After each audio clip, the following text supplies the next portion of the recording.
Hello, friends, and welcome back to Stories About Entitled People. We start today's video with the story of corporate arrogance meeting petty revenge.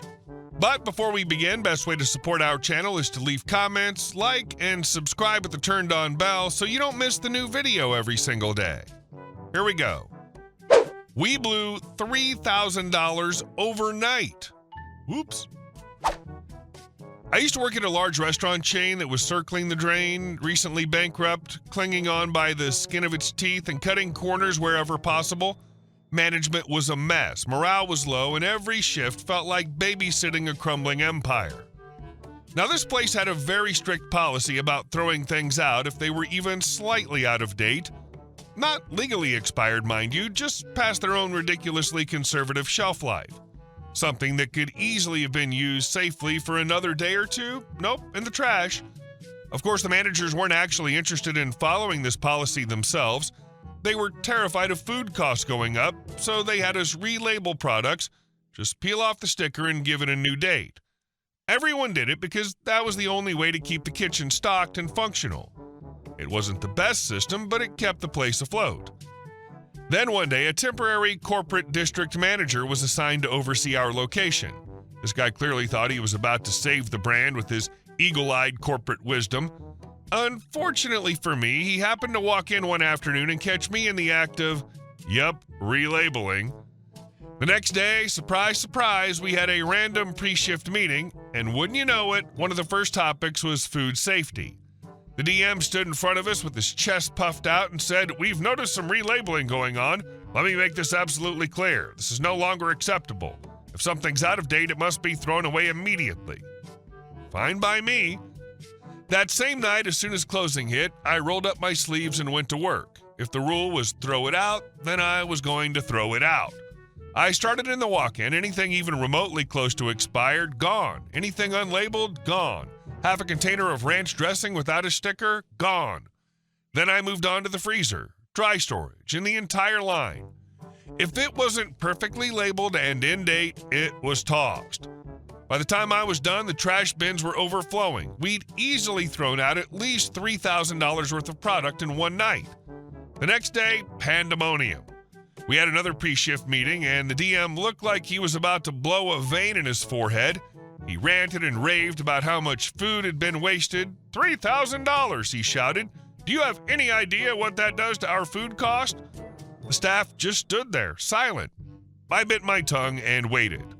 Once the dinner rush ended later that night, I walked into the office for a one-on-one. I laid it out plain. You told us no more relabeling. You told us if it's out of date, it goes in the trash. That's exactly what I did. If you don't like the outcome, maybe your rules don't make sense. Things got heated. There was a lot of back and forth, but eventually the DM caved. He admitted the system didn't work and told us to go back to the old way, quietly relabeling things to keep the kitchen running. The irony wasn't lost on me. Corporate wanted to posture about rules until they realized what following those rules would actually cost them. In the end, it didn't matter. The chain collapsed not long after. Honestly, good riddance. They weren't worth the price, and even the origin of the business was shady. Watching them go under felt less like a tragedy and more like karma finally coming around. Even though they went out of business, good job on them for not serving out-of-date stuff to customers. Too many places would just straight up serve health hazards. And our second story. My bank tried to rob me of my hard-earned money. Back in the early 2000s, I was collecting all my change in one of those big plastic water jugs for water dispensers. I had it about 60% full and needed to cash them in to make ends meet, so I lugged this thing into my local bank. Now, I learned the hard way prior to this that the bank would not accept pre-rolled coins. They told me there was no way to verify that the rolls contained actual coins and that they'd have to rip every one of them open to verify. After the explanation, it made sense, but it was kind of frustrating since I spent the money and time to roll all these coins up thinking I was helping them out. So this time I kept them all loose in the jug. I also know they had one of those coin counting machines because I saw them use it the last time, and it made light work of all the coins they had unwrapped from the rolls. But it had been a few years since I last did this, so here I was waiting in line for the next available teller with my jug of loose change, probably weighing 40 to 50 pounds worth. When my time came, I waddled the jug up to the base of the teller desk and told them I wanted to cash it in. This is when they told me that they charged something like 10% fee to count the change. I turned my head to the right where there was a small room, and sure enough, the same coin counting machine was sitting there. I said, "You aren't counting it, you're just pouring it into that machine and it'll count it for you." They simply replied, "It's just our policy, sir." I then said, "You're my bank, isn't that a service you're supposed to provide to me?" And they said, "We charge the same rate for everyone." So I asked how much change they would take without charging me the fee, and they said $50. So I knelt down, tipped the jug over, and poured as much of it into my hand as possible, and put a couple handfuls worth onto the counter. Looking perturbed, she counted it all by hand and gave me maybe $22 and some change. I put it into my wallet, grabbed my jug, and dragged it to the back of the line behind two other customers. When it was my turn again, I waddled up there, knelt down, and placed a couple handfuls of coins on the high counter. When I stood back up, you could tell she was pretty perturbed about what I was doing and eventually just gave in. She told me to bring the jug over to the swinging door at the end of the desk, and with the help of another teller, they started pouring it into the coin machine. I made the point to tell them that I knew almost to the cent how much was in there, so don't try to pull any fast ones on me. About 10 minutes later, it had chewed through all the coins, and the total came to within a few bucks of my own count. Might have had a handful of Canadian coins in there, or some likely miscount due to worn coins. I remember it ended up being over $1,000 in pocket change, but I can't recall the actual total. But that was the last time I saved coins. Nowadays, I hear most banks won't do this at all, and will just refer you to those coin counting machines you see at hardware stores or Walmart that rob you of a large percentage of the total. I love the fact that OP was going to make that teller do her job regardless of the pettiness. I believe more people should be called out on the duties of their job. And our next story. She reported our boat to the HOA. This happened back around 2010 when my family lived in a gated community with a pretty chill HOA. It was summer, which meant most weekends we'd haul our boat to the house Friday night, take it out on the lake Saturday, and return it to storage that evening. The HOA had a rule about not keeping boats in plain view from the street. Fair enough. But for us, it was literally there for less than 24 hours, tucked beside the house in a way that was almost invisible. The only thing anyone might catch a glimpse of was the tip of the T-top peeking over my dad's truck. Nobody seemed to care, except for one neighbor. Her name, Greta. One Saturday morning, we were in the driveway cleaning up the cooler when the HOA president strolled over. He was a decent guy, older, friendly, not the power-tripping type. President: "Hey folks, just wanted to give you a heads up. We got a complaint about your boat being parked here." My dad frowned. "It's here one night a week. You can barely even see it." President shrugged. "I believe you. None of us on the board have even noticed. But, well, Greta sent timestamped photos. She says it's here all the time. You know how it is. We got a complaint, so we got to say something." Dad shook his head. 12 hours on the weekend and she thinks it's permanent? Unreal. President lowered his voice and smirked. "Between you and me, nobody cares. But rules are rules. Consider this a formality." We laughed it off, but I could see the wheels turning in my dad's head. See, when the neighborhood was built, my dad had bought not only the house, but also a separate property that backed up to our lot. That back property wasn't in the HOA. It wasn't technically part of the neighborhood at all. There had been a small chain-link fence dividing the two, and it connected to a different side street. Dad's face lit up with the kind of grin you could only see when he's about to outsmart someone. "Why pay for boat storage," he mused, "when I can put it on my own damn land?" Within a week, contractors were out back laying down the big gravel pad and putting up a steel shed. He placed it right at the far edge of the property so the view from the house stayed clear, and just so Greta would still get an eyeful every time she looked over. It didn't take long. The next HOA meeting rolled around, and Greta marched in with her stack of photos, waving them like evidence in a murder trial. "Greta, this family continues to violate the rules. Look at the dates. Look at the times. The boat is still here. I demand the board take action." The president calmly leaned forward. "Greta, that property isn't under our jurisdiction. It's not part of the HOA." Greta's face turned crimson. "It's right there. I can see it from my window." President: "Doesn't matter. It's legally outside our boundaries. We don't have control over it." She sputtered. "So you're just going to let them flaunt it?" President, now smiling: There's nothing to let. It's their land. We can't touch it. The rest of the board chuckled. Some neighbors outright laughed. My dad just sat there, calm as could be, arms folded, enjoying the show. From that point on, the boat sat proudly on its gravel pad every weekend, covered neatly under the shed roof, perfectly visible, perfectly legal, and every single time Greta tried to bring it up again, she was reminded by the board that it was none of their business. To add insult to injury, Dad decided to host cookouts in the backyard, right next to the shed. Loud music, friends gathered around, boat in the background gleaming like a trophy.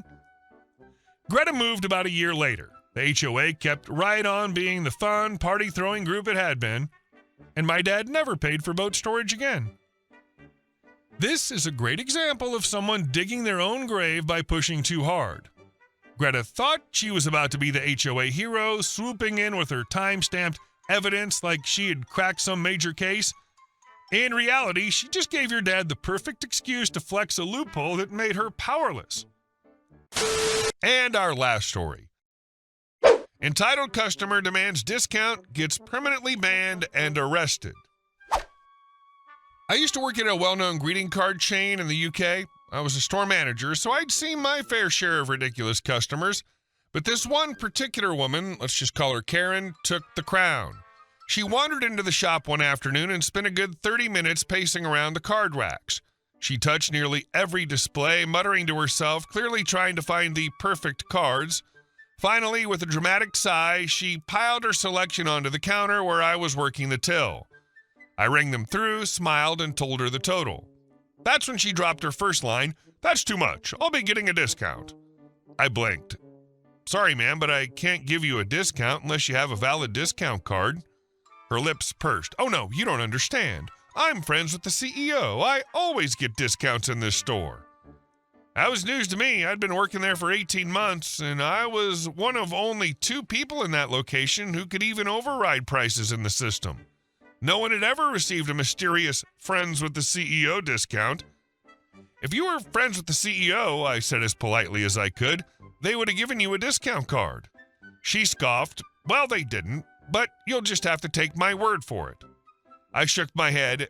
"Then I'm afraid I can't give you a discount." That's when she escalated. Her voice shot up 3 octaves as she waved her hands in the air. "I'm going to call him right now. You'll be sacked for treating me like this." I bit back a laugh. Our CEO was a woman, but I just smiled and said, "All right then." Karen whipped out her phone, dialed someone, and had the loudest fake conversation I've ever witnessed. She nodded aggressively, making sure the entire store could hear. "Yes, hello, it's me. Yes, I'm here at your store. One of your employees is being terribly rude to me. Yes, I'll hold while you talk to him. Yes, fire him immediately." She snapped her phone shut like she'd just dropped the winning card in a poker game. "You'll be getting a call in a minute telling you to give me a discount." I raised an eyebrow. "All right, I'll wait." What she didn't know was that 5 people from head office were in the shop that day, including the actual CEO herself. They'd been quietly observing the store for performance checks. I knew then and there this woman was about to dig her own grave. After a couple of painfully quiet minutes, I looked at her. "So no phone call yet? Are you planning to pay for these goods?" Her chin lifted. "Not until you give me a discount. Call your boss. I'll have you out on your ear." That's when the CEO, who'd been standing near the gift bag display, finally stepped forward. She wasn't wearing a suit, just jeans, trainers, and a cardigan, but she carried herself with a calm authority that made people stop and stare. "I think that's enough," the CEO said firmly. "I'm the CEO of this company." Karen laughed in her face. "You? Don't be ridiculous. CEOs don't dress like that. You're just some liar covering for this pathetic employee." The CEO's eyes narrowed. "You're not getting a discount. You are not special, and if you don't want to pay full price, you can leave right now." Karen's face went crimson. "You lying bee," she shouted, pointing her finger inches from the CEO's chest. For a split second, I thought the CEO was going to clock her. Instead, she smiled coolly. "Fine. Security?" I picked up the phone and called the mall security office. They were next door, so it took about 30 seconds for 2 large guards to appear. They escorted Karen outside while she kicked and screamed the whole way. But the CEO wasn't done. She calmly instructed security to draft a banning order. She signed it right there at the counter, blacklisting Karen from every single store in our company and every affiliated chain under our trading group. As if that wasn't enough, Karen then tried to fight the security guards in the car park. The police were called and she was promptly arrested. Because she was banned from the shopping center entirely, she couldn't return to the car park. Her car was stuck there. After 30 days, cars left in the center's lot are towed and impounded, meaning Karen would have to pay the storage fees if she ever wanted it back. All of that because she thought pretending to know the CEO would score her a discount on greeting cards. The CEO came back inside, shook my hand, and told me, "You handled that exactly right. Good work." The cards went back on the shelf, the store carried on, Karen was left with no discount, no dignity, a permanent ban, a police record, and possibly a very expensive car problem. I never saw her again, but if I had, I think I'd have framed her banning order and hung it above the till. She wanted a couple of quid off her bill, and she left with a permanent reminder of what happens when arrogance collides with consequences. Hey guys, thank you all for watching the video. I'll see you in the next one.